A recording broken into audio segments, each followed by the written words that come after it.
Рахмат. Мукан Тышкевич. Отчетты маселе жоқ. Албетте колдойм. Бұдан дағы ешбір неме болбойт. Керек болса, палатада да бір-екі суроо болса болот. Бирок азыркы учурда мен дагы ушул кырдаалга байланыштуу айтып коеюн дедим эле да. Так жооп алсам болот эле Алтынай Сейилбековна. Сизден жолдо калып калган жарандарыбыз боюнча ачык айкын айтсак, аларды алып келебизби, алып келбейбизби?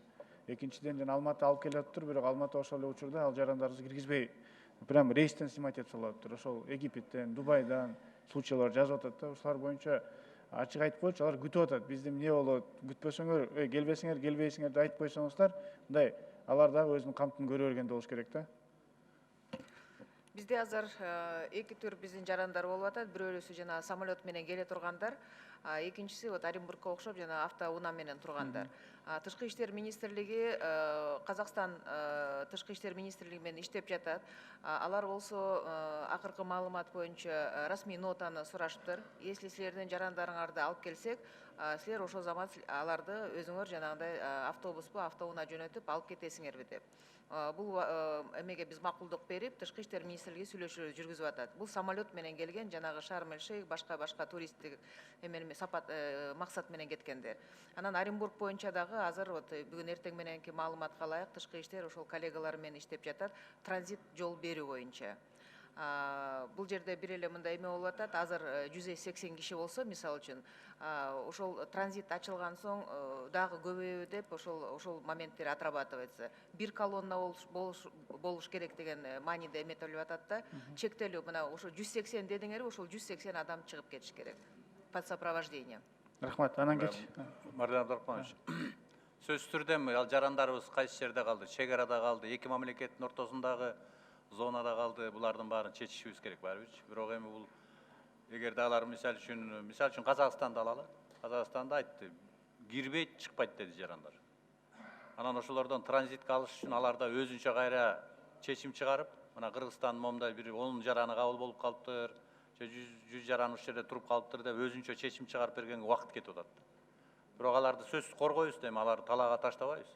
Ошону жакшы айтып койдуңуз да, мына элде 10 эмес, жүздөгөн элдер бар экен да. Сөзсүз коргойбуз. Мына кечөө жанагы Казакстан менен Россиянын чек арасында тургандарга Сооронбай Шарипович өзү сүйлөштү. Экөө менен сүйлөшүп, азыр чечилип атат. Рахмат. Иранда калгандарды болсо, аны да сүйлөштүк. Алар келип атышат. Мына ушундай моменттер болуп атат. Бирок жарандарыбызды эч жака тышка таштабайбыз. Биз ошо жакшы, ошону айтып койсоңуз, анткени баардыгы күтүп атышат да ошонучу.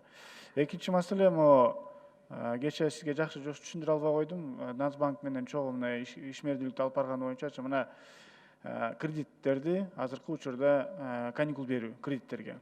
Бизде ошол эле учурда депозиттер бар. Банктар жөн эле бере албайт ал кредитке каникулдарды. Анткени алар депозиттер төлөш керек. Ошол эле учурда биздин өзүбүздүн мамлекеттик акчалар жатат ошол жерде депозитте. Соцфондундагы 1 миллиардтай сому жатат. Эгерде Комбанктар айтып атат, мен билбейм, ошону текшерип көрсүнчү Нацбанк. Эгерде Комбанктар айтып атат, силер берген депозитиңердин процентин сурабагыла, взамен биз анда айрым кредиттерге, элдин кредиттерине биз дагы мындай каникул берели деп атат. Ушул боюнча дагы бир тапшырма берип койсоңуз иштесе жакшы болот эле. Бул жакшы эме сунуш. Бирок аны эки жактан чечиш керек да. Мисалы үчүн биз бизнести колдойбуз деп атабыз да. Кредиттин суммасын кечпейбиз, бирок жылдырып берели, мөөнөтүн жылдыралы, жанагыдай айып пулдарды жок кылалы деп атпайбызбы? Аны жылдырыш үчүн өзүңүз айткандай, бияктагы алган вкладчиктер менен дагы саясат жүргүзүш керек. Элге түшүндүрүп, балким элди айтат, биз 3 айлыгын албай эле коелу дейт. Ушундай саясатты алып баралы бар, чогулуп. Ошону айтып атпаймынбы? Патриоттор бар да, мүмкүн депозит берген, эми депозит бергендер жөнөкөй адамдар эмес, бай адамдар. Алардын баардыгы макул болуш керек деп ойлойм. Азыр эми дүйнө жүзү ошол жакка баратат, башка жолу жок. Башка жол жок, ооба. Анан үчүн Турциянын кечээ Эрдогандын президентинин сүйлөгөнүн көрдүңөр да, ал жерде да баардык тең ушул сиз айтып аткан маселелердин баарын камтып сүйлөдү. Эми бизге бир аз убакыт болсо баарыбыз чогулуп иштеп, эл менен сүйлөшкөн, бизнес менен сүйлөшкөн, банк менен сүйлөшкөн жактын баарын бүтүрөлү. Анан мамлекеттин акчасын дагы. Мамлекеттин акчаларын колдонгон сөзсүз да. Улуттук банктын өзүнүн дагы резервтерин колдонгон, өзүбүздөгүлөр колдонгон жагын чыгарат азыр. Анан эми курс боюнча да, эми бул түшүнүктүү дүйнөлүк неме, бирок Национальный банк канчалык түрдө максималдуу интервенция жасай алат, кармаш керек деп ойлойм го. Буну эми азыр буну кылып койсо хаос болуп кетет, бул дагычы баалардын кымбатташына алып келиши мүмкүн. Эми улуттук банктагы силер айтканча мен өзүм оюмду айтып коеюн. улуттук сомубуздун курсу боюнча. Биз азыр мындай катуу саясат алып барышыбыз керек. Биз башка мамлекеттерди ээрчип кете берсек, биздин элибиздин бюджетибиздин, экономикабыздын өзүнүн акыбалы башкача да. Биз ошого жараша сөзсүз түрдө бизнести коргогон тарапка алып барышыбыз керек. Анан биз жанагы долларды алып алып, банкага салып койгон методду колдонбошубуз керек. Эгерде биз улам чыгара берсек, аны токтото албайбыз да. Биздин экономикабыз запас жок. Экономикабыз токтото албагандан кийин, значит, биз буга жардам беребиз, буга бере албайбыз деп айтышыбыз керек азыр. Ошону айтам да, Жанагы буга да айлыгынан тыкан алып, карабасак, пенсиясынан алып, доллар алганын баарын токтотушубуз керек азыр. Мисалы үчүн азыр алып барып обменкага таштай берсе, андан ал түбү жок бочка да. Ошон үчүн кечээ да сүйлөштүк, муну азыр саясатын чыгаралы. Сөзсүз Муну түрдө дагы бизнести колдошубуз керек. элге дагы бир маалымат жетпей атат да, Мукан Ишкевич. Элге дагы ушул барып алып, баардык акчасын, керек болсо акыркы акчасын алып барып долларга алып атат, эртең кымбаттайт экен депчи. Ушуну дагы бир ортодо спекулянттар болуп атат. Ошолорго да чара көрөлү. Катуураак бул боюнча дагы карабасаңыз, мен ойлойм бул дагы жакшылыкка алып келе алат да. Карайбыз, туура. Анан антикризисный программа боюнча түзүлдүбү азыркы учурда, Мукан Ишкевич? Барбы антикризисный программа? Антикризистик программаны биз 7-синде кол коюп бекиткенбиз. Бекиткенсизби? Анда азыр экономикалык. Ал жерде жанагы коронавирустун оорусунан границанын жабылганы, бажы салымдардын түшпөгөнү, салыктын түшпөгөнү, ушуларды камтыганбыз да.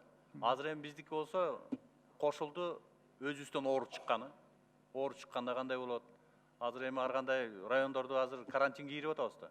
Андан тышкары улуттук валютабыз кандай болот? Ушулардын баарын кошуп туруп, жанагы кризистик программаны кайра өзгөртөлү. Рахмат, Мукан Ишкевич. Сизге ийгилик каалайм. Баарыңыздарга Алтын Эсебековичке күч кубат берсин, Кудайымчы. Эгерде мына бир жума биз дагы иштебей эткенбиз, керек болсо бизди дагы привлекать эткиле, иштеп беребиз. Сөз, рахмат. Рахмат. Сөз. Рахмат, процедурный Сулайманов. Кечирим сурайм, Мухаммедкалый Дүйшөкевич, мен негизгин сурабай калдым. Нокаттан дагы иш жаран чыкты деп маалымат келип атат да. Ошого кандай, каяктан, эмне болгон? Ушул чынбы? Сизден уккум келип атат да. Алтынай Сейитбековдун айтып койсун, ооруну. Рахмат.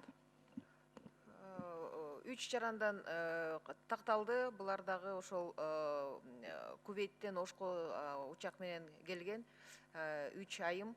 Анан 2 айылдан азыр болсо Нокатта акимдин буйругу менен ошол ЧС режими киргизилди. Бардык чаралар көрүлүп атат. Бул болсо дезинфекция маселеси. Ошо эки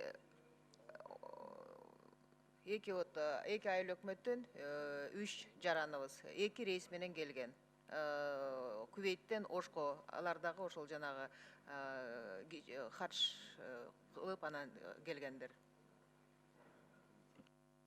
Рахмат, кийинки сөз. Ооруканада жатат, бардык керектүү дары дармек менен камсыз кылып лечение өтүп атышат.